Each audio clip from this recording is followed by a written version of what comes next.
Значит, первая вещь – это причина. Вторая важная вещь – это идея, направление. Идея, которая, она насколько большее количество людям будет полезна. Посмотрите, пожалуйста, жизнь всех богатых людей, и вы это увидите.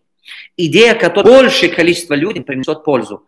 Вы знаете, если вы найдете идею, которая хотя бы там миллионам людям принесет пользу, и миллионы людей по $1, если покупают вашу услугу или ваш продукт, вы станете миллионером. Это же не сложно быть миллионером, правда? Всего лишь, если вы найдете идею, которая 100 тысяч человеку помогает, хотя бы по $10, если они покупают вашу услугу или ваш продукт, вы станете миллионером. Это очень-очень важно понять. Очень-очень важно понять.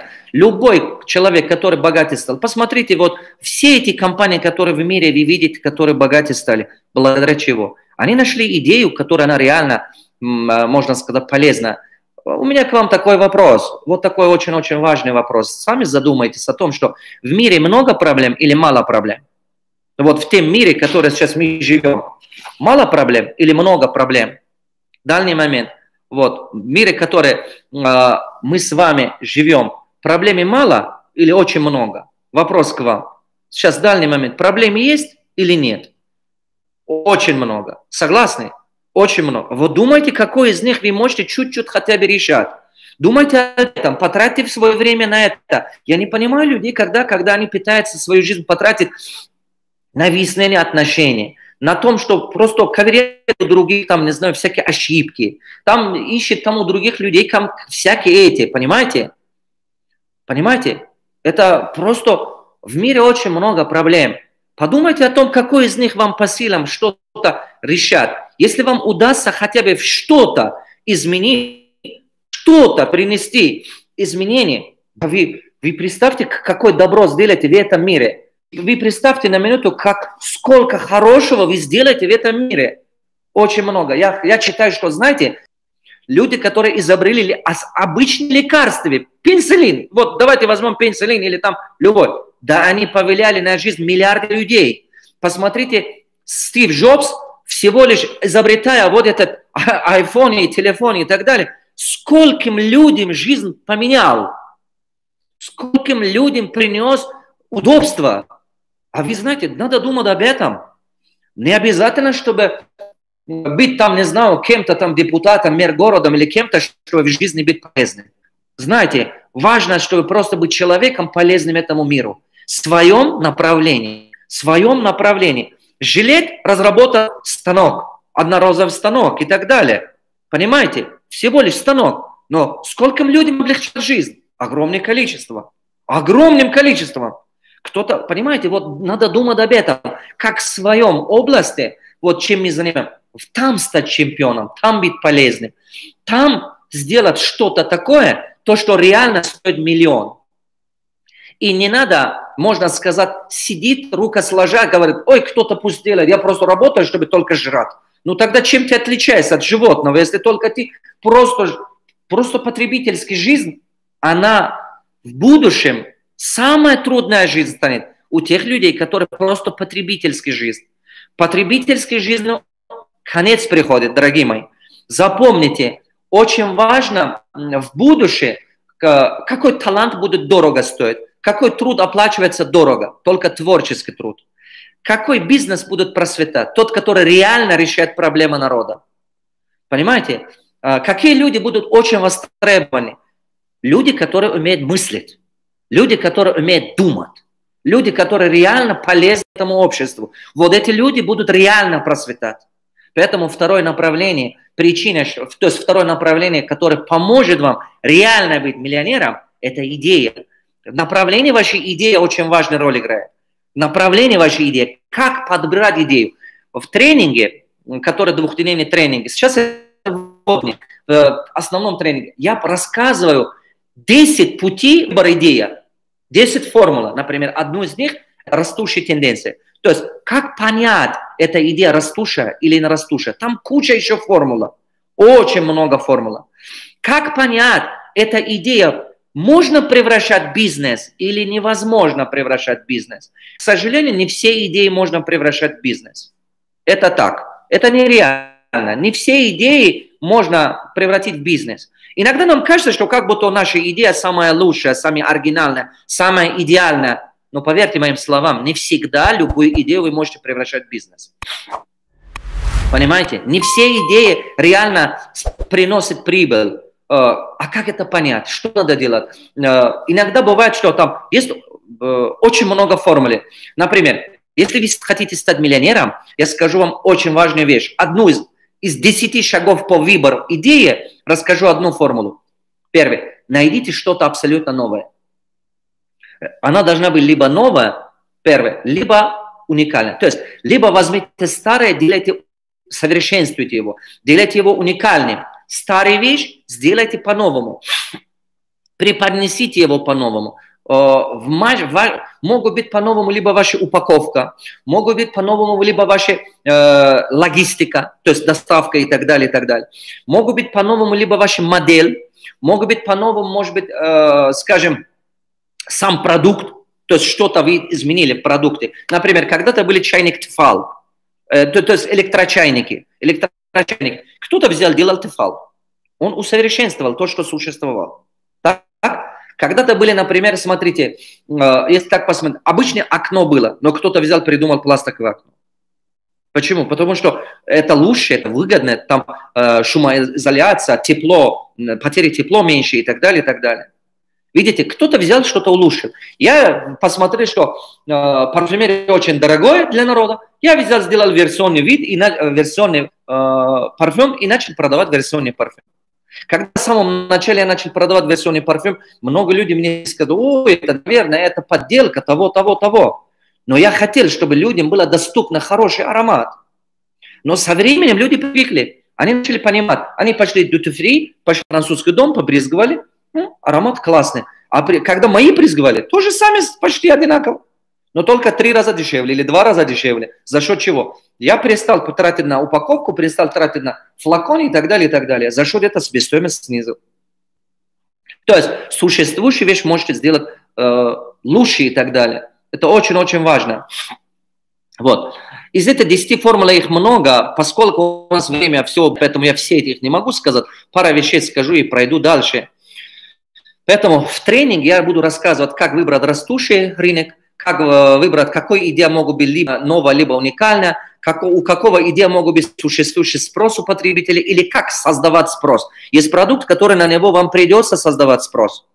Есть продукт, который на него реально самому надо создавать спрос.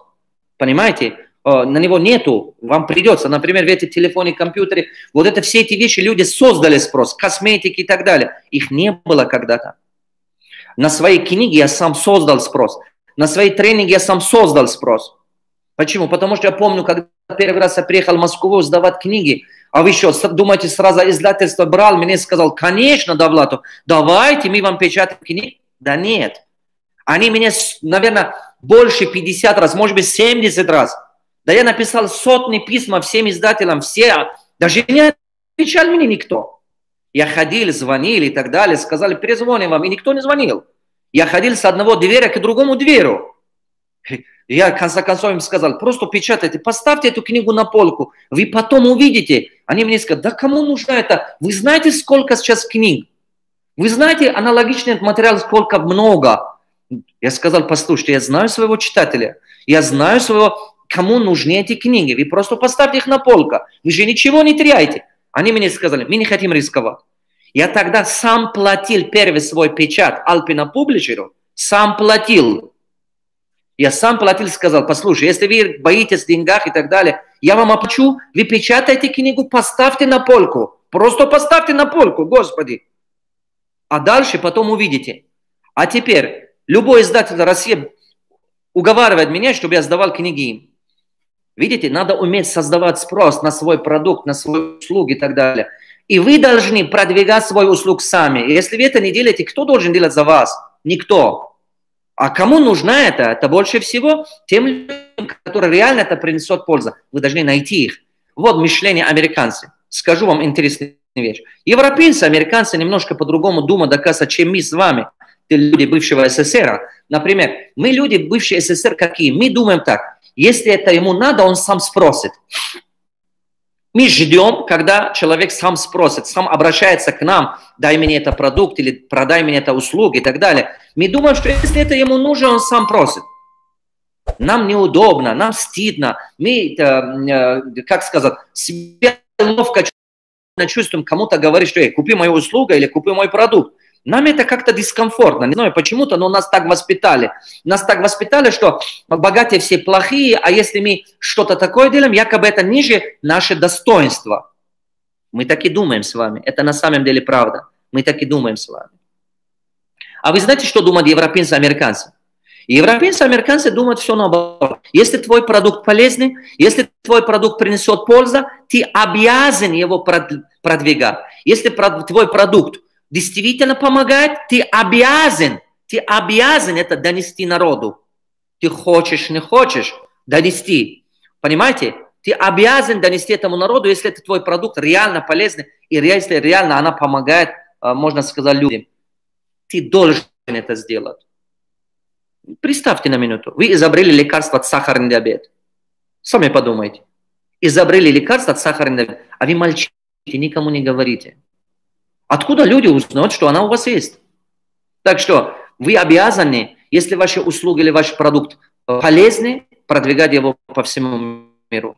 Вам надо сделать его публичным, вам надо донести до людей, которые нуждаются в этом. В конце концов, через вас Господь хочет заботиться о этих людей. Когда Господь внушает вам любую идею, и в этой идее есть лучи озарения, понимаете? Проблема людей в чем? Когда в голове человека попадает идея, люди начинают сомневаться. А почему? Почему они сомневаются? Потому что они не уверены в себе, не уверены в том, что могут это сделать.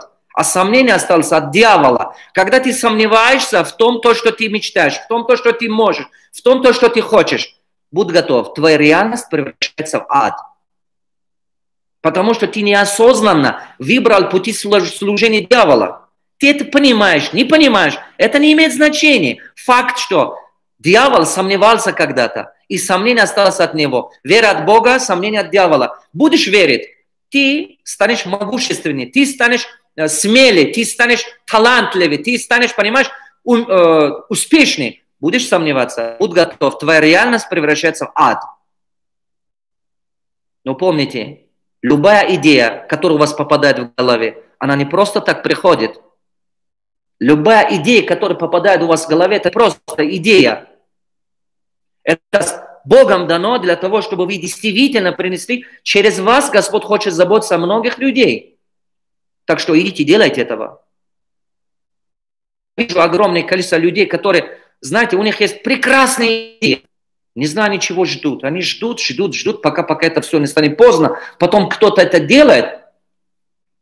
Они миллионы оправданий найдут и говорят, ну вот знаешь, как ты... потом еще, знаете, еще что делать? Еще себе вот так читать. Ты знаешь, когда я это знал, это моя идея вообще. Когда я об этом знал, это было еще 10 лет назад. Эти люди только начали. Ну, какова польза от того, что ты знал, или от того, что ты об этом, эта идея была у тебя в голове? Если ты не смог его реализовать, значит, ты ничего не стоишь. Вот что. Поэтому я буду говорить в тренинге 10 вещей, которые помогают вашу идею превращать в реальности. Как сделать его своевременно, как сделать так, чтобы через 5-10 лет он был еще актуальным, как сделать так, чтобы вы, бегая за идеей, иногда сумасшедшие идеи тоже бывают, фантазеры тоже бывают, чтобы вы не бегали за такой, например, идея $100 000, а у вас там $2000 в руках. То есть, чтобы эта идея не загоняла вас в кучу проблем, кучу долгах, а потом 5-10 лет вы не потратили время на это. Скорее, вы знаете таких людей тоже, которые у них была какая-то идея, они потом несколько лет отдали этому. Я знаю одного человека, он хотел в этом Балхаше построить пансионат. Я знаю, что он где-то 20 лет он пытается это делать, но это проект очень большой проект. Он просто с другой страны ходит, постоянно с другой бок приходит. Я его, правда, давно не видел, последний раз видел его в 2012-2013 годах. До сих пор не видели его, но факт знаю, что эту идею он до сих пор не мог реализовать. А почему? Потому что он действительно, знаете, надо правильно подойти последовательно к реализации идеи. Это очень важно. Очень-очень важно. Вот эти вещи я там рассказываю в тренинге.